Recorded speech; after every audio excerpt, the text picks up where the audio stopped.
السلام علیکم ویورز، امید کرتی ہوں سب خیریت سے ہوں گے اور سب کے لیے قرآن پاک کا ترجمہ مددگار ثابت ہو رہا ہوگا۔ ویورز، جیسا کہ آپ لوگ جانتے ہیں کہ تیسرا پارہ سورہ بقرہ کا ہمارا چوتھا رکوع چل رہا ہے،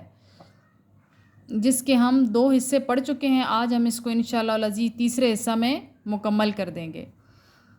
اللہ پاک کی راہ میں خرچ کرنے کا معاملہ چل رہا ہے۔ ہم نے پچھلی آیات میں پڑھا ہے کہ اللہ پاک کس طرح سے راغب کرتا ہے کہ جو میری راہ میں خرچ کرے گا میں اسے 700 دوں گا ایک کے بدلے۔ تو جو پھر میری راہ میں خرچ کر کے دکھاوا کرے گا اس کے لیے بھی پھر اللہ پاک نے ارشاد فرمایا، جو کہ خلوص نیت سے اللہ کی خوشنودی کے لیے خرچ کرے گا۔ آگے دیکھتے ہیں اللہ پاک کیا ارشاد فرماتا ہے۔ اعوذ باللہ من الشیطان الرجیم، بسم اللہ الرحمن الرحیم۔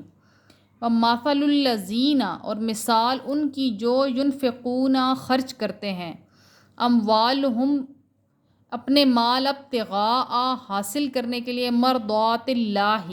اللہ تعالیٰ کی خوشنودیاں، و تثبیتاً اور پختہ رکھنے کے لیے، من انفسہم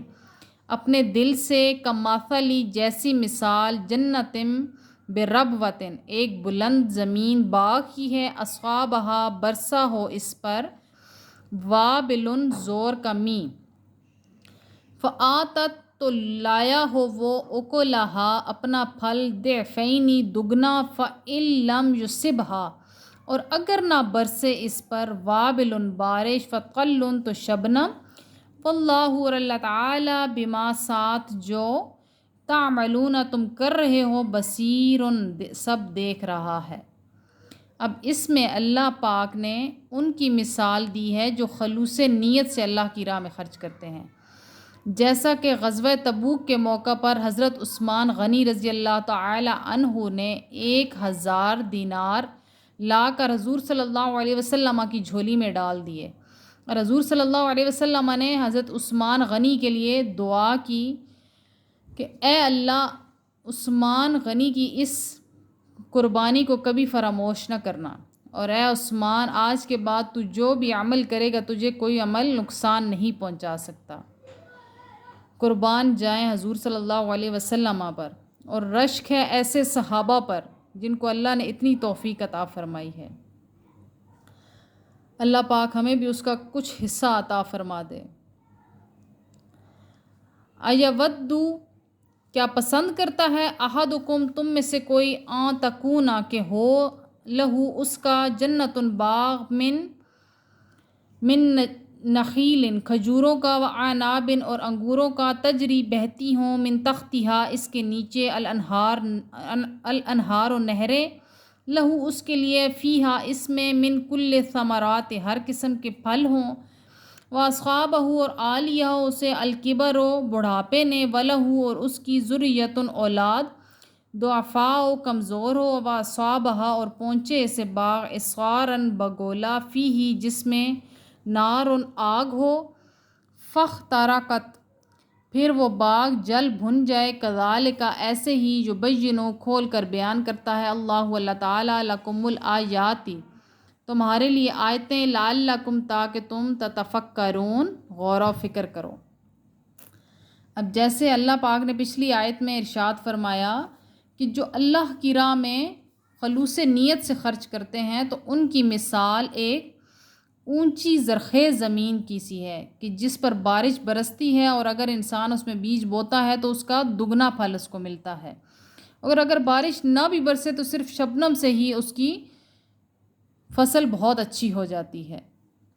تو آگے آیت میں کیا ارشاد، اللہ پاک اس کی وضاحت کر رہا ہے کہ تم میں سے کیا کسی کو پسند ہے کہ کسی نے باغ لگایا اور وہ بہت ہی خوبصورت باغ ہو، کھجوروں کا، انگوروں کا، یعنی قسم قسم کے اس میں پھل لگے ہوں، اور اس میں خوبصورت نہریں بہہ رہی ہوں، اور وہ بہت خوبصورت باغ ہو جس میں سے اس کو بہت اچھی آمدنی آ رہی ہو، پھر یہاں تک کہ وہ بوڑھا ہو گیا ہو اور اس کی اولاد ابھی چھوٹی ہو، اور اس کو پتہ ہو کہ بس میں ابھی رہوں نہ رہوں، اس باغ میں سے مجھے اتنی آمدن آئے گی کہ میری اولاد سکون سے زندگی گزار سکتی ہے، کہ اچانک ایک آگ کا گولا آئے اور اس باغ کو تباہ و برباد کر دے، تو کیا گزرے گی انسان پر۔ یہی انسان کے اعمال کی بھی مثال ہے۔ اللہ پاک نے فرمایا کہ کیا گزرے گا تم پر قیامت کے دن جب تمہارے سارے کے سارے اعمال ہی ضائع ہو جائیں گے، جب کوئی تمہاری مدد کرنے والا بھی نہیں ہوگا، اور جو تم نے دنیا میں دکھاوے کے لیے اعمال کیے ہوں گے وہ تو سب ضائع ہو جائیں گے، رہے گی تو صرف تمہاری خلوص نیت رہے گی بس۔ اللہ پاک نے یہاں تک فرما دیا کہ تم میری راہ میں خرچی نہ کرو اگر تم نے دکھاوا کرنا ہے تو تم بس خلوص نیت کے 2 بول بول دو، یہ بھی بہت بہتر ہے اس صدقے سے۔ اللہ ہماری نیتوں کو دیکھتا ہے، اللہ پاک ہمارے اعمال کو نہیں دیکھتا، بلکہ اس میں چھپی ہماری نیتیں جانتا ہے اللہ پاک۔ اللہ تو سب جانتا ہے۔ اللہ پاک اپنی نشانیاں، اپنی آیات اس طرح سے ہمیں کھول کھول کر بیان کرتا ہے تاکہ ہم غور کریں، تاکہ ہم اپنا محاسبہ کریں، بجائے اس کے کہ ہم ہر وقت دوسروں پہ انگلیاں اٹھاتے رہیں۔ اللہ پاک کی ہر آیت ہمیں اپنا محاسبہ کرنے کا کہتی ہے۔ اگر ہم تھوڑا سا غور کریں تو ہمیں اپنے آپ کو دیکھنا ہے کہ آیا ہم اس قابل ہیں کہ نہیں، کہ اللہ پاک نے جتنے احسانات ہم پر کیے ہیں، جتنی اچھی اور شاندار ہمیں زندگی دے رکھی ہے اللہ پاک نے، کہ آیا ہم واقعی ہی اس قابل ہیں؟ ہمارے اندر کوئی خاص بات ہے؟ ہرگز نہیں، یہ تو اللہ کا اپنا خاص کرم ہے، یہ تو اللہ کی اپنے بندے سے محبت ہے کہ اللہ پاک ہم جیسے گناہ گاروں کو بھی عطا کرتا ہے۔ یہ تو اللہ کا کرم ہوتا ہے کہ اللہ ہمارے تمام عیبوں کو بھی ڈھک دیتا ہے، لیکن ہم انسان بہت ظالم ہیں۔ ہم انسان کسی کے عیب نہ بھی ہوں تو خود سے لگا کے کریدتے ہیں، اس کو بدنام کرتے ہیں، اور کسی بیچارے پر تو اگر احسان کرنا پڑ جائے تو پھر تو ہم اس کو جتا جتا کے مار دیتے ہیں۔ اس لیے اللہ پاک قرآن پاک میں یہ واضح واضح فرماتا ہے کہ تمہارے صدقے قبول نہیں ہوں گے، تمہاری نیت قبول ہوگی۔ اللہ پاک ہم سب کو خلوص نیت سے عمل کرنے کی توفیق عطا فرمائے۔ ہم سب کو اللہ پاک اپنی ذات سے، اللہ کی ذات سے محبت کرنے کی توفیق عطا فرمائے۔ ہمارا ہر عمل، ہمارا اٹھنا بیٹھنا صرف اللہ کی رضا کے لیے ہو۔